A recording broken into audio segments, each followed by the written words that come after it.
year after year. We read the same news stories online. We hear the same statistics. Americans don't like quiet. We are notorious for this, and in many ways it is a point of pride. As adults, we never take our vacation.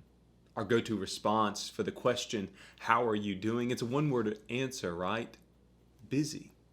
And we take satisfaction in giving that response. I'm not immune to that.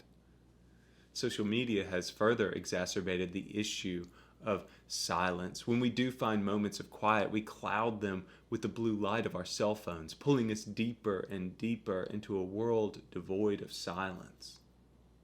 Perhaps what is worse is what we're doing to our kids. Their schedules are even busier than ours, from school to sports to extracurriculars to the icing on the top that is homework. They are non-stop.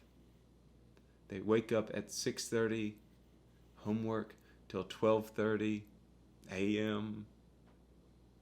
The world is loud. It is busy. It is relentless in its pursuit. Well, to pursue more loudness, more busyness, more. Today we hear a story about Elijah. This reading is from 1 Kings, and it comes to us right after Elijah's prophetic triumph at Mount Carmel. It's where God rains down a fire upon an altar, consuming a sacrifice in order to show God's authority to non-believers. And then to further display the God of Israel's might, Elijah asked God to water their drought-ridden land, and immediately the rains fall, ending a long-lasting famine in the land. You know, this triumph didn't exactly please everyone, especially King Ahab's wife, Jezebel. And so when she threatens to kill Elijah, he retreats to the mountains and asks God to take his life. He complains that he is alone, that everyone has abandoned him. And so God sends his angel to keep him company, to nourish him, and to show him a way to one of God's most holiest mountains, Mount Horeb. When Elijah arrives there, God speaks to him and asks again, "What are you doing here, Elijah?"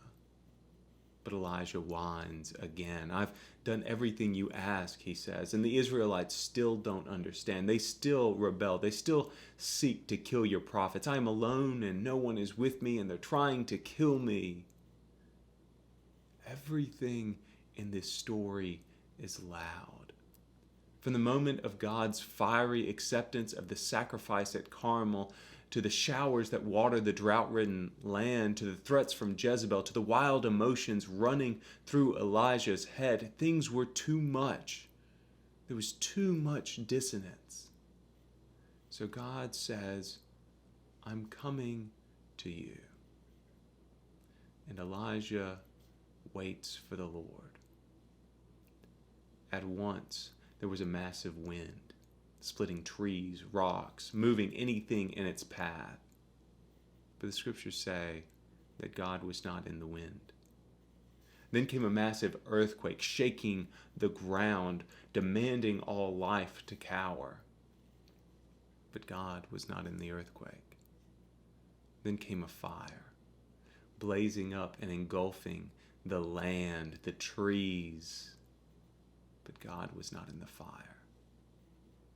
Then the scriptures say, came the sound of sheer silence. And when Elijah heard that, that's when he began to listen. We live in a world full of distractions. Yet something unforeseeable happened in late March this year. The world stopped as we retreated into our homes. And whether we liked it or not, many of us became reacquainted with something we had for so long been able to push away. The sound of sheer silence.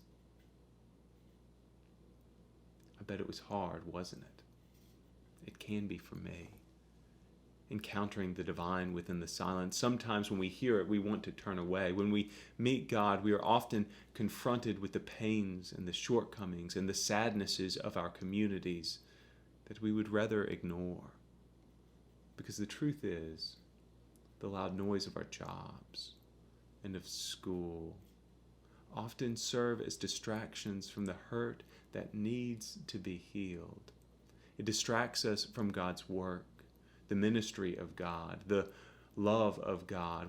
So we welcome this noise, because with the noise we can focus on the trivial. But what if instead we decided to stick with?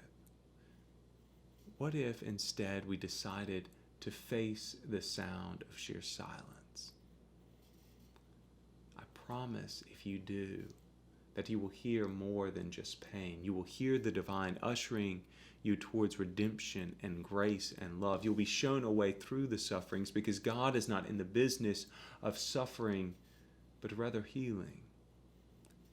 And so as we begin this new school year, as we begin this fall season, as this world seeks to find a path back to normalcy, as homework resumes, sports resume, as our schedules retreat from the empty spaces and begin to fill up once more, I pray that you do not become consumed by the noise and distractions of this world, but rather seek out the sound of sheer silence. Allow for the sound of sheer silence. And if you do this, you will find the sounds of God. I love you. God bless you. Goodbye for now.